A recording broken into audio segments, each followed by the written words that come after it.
يلا تعالوا معايا النهارده هنعمل مع بعض سلطة الطحينة. وهنعمل معانا الجمبري بطريقة جميلة جدا، محتفظ بكل القيمة الغذائية بتاعته وبطريقة سهلة. تفصصي وتاكلي وتغمسي بقى من الجمبري ولا شوربة الجمبري، ما اقدرش اقول لكم. يلا بينا نشوف الوصفة ونشوف الطريقة، والمكونات بتاعتها بسيطة جدا. يلا بينا. تعالوا معايا النهارده هنعمل مع بعض جمبري. الجمبري ده على فكرة متلج، يعني انا كنت جايباه طازة وحطيته في الفريزر، متشال عندي في الفريزر. المكونات اللي انا هستخدمها فيه، هعمل الجمبري بطريقة بسيطة جدا وسهلة، والطريقة دي صحية وبتحتفظ بالفيتامينات بتاعت الجمبري. ماشي. عندي هنا نص مج مية، عندي هنا بهارات، كمون وشطة، ونص معلقة ملح. عندي هنا بصل مقطع.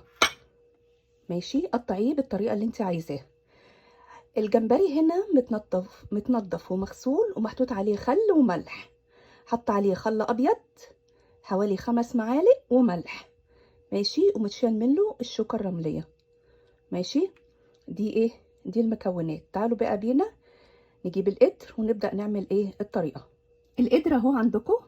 هنبدأ نعمل شيل المعلقة اللي هنقلب بيها. هنبدأ نحط الجمبري بالخل بتاعه بكمية الملح اللي موجودة فيه.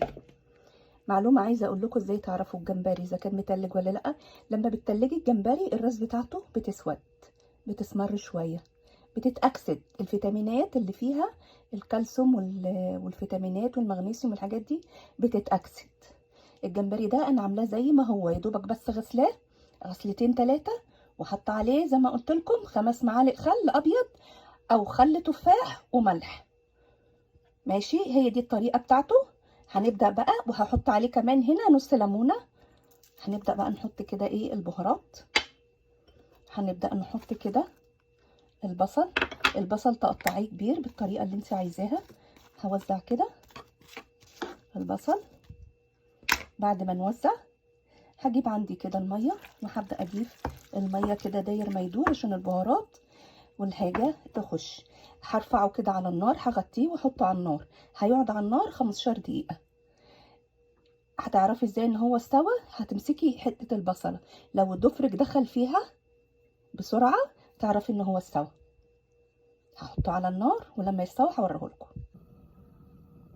انا كده اهو حطيته على النار، هغطيه وهسيبه بقى يستوي. وزي ما احنا قلنا بعد 13 دقيقة تبدأي تشوفي البصلة استوت، تبقى خلاص كده. ماشي، يبقى هو كده استوى. الصوص المية اللي احنا حطيناها مع الخل والملح والحاجات دي، وعصرت عليه نص ليمونة. الحاجات دي بقى اللي بتنزل هي دي الشوربة بتاعت الجمبري اللي انتي بتشربوها. خلينا ماشيين مع بعض كده حلقة، يعني واحدة واحدة، وان شاء الله بإذن الله اوريه لكم بعد ما يستوي واوريكم الشوربة بتاعته. يلا تعالوا شوفوا معانا كده الشكل النهائي للوجبة بتاعتنا. بسم الله ما شاء الله، جميلة جدا جدا جدا. ودي الجمبري بتاعنا، خشوا كده عليه. بصوا بسم الله ما شاء الله، جميل جدا ومستوي. خد معايا 13 دقيقة، 13 دقيقة بس وكان مستوي. بقى هو مستوي معانا زي ما انتوا شايفين كده. تلاقوا البصل بتاعه مستوي.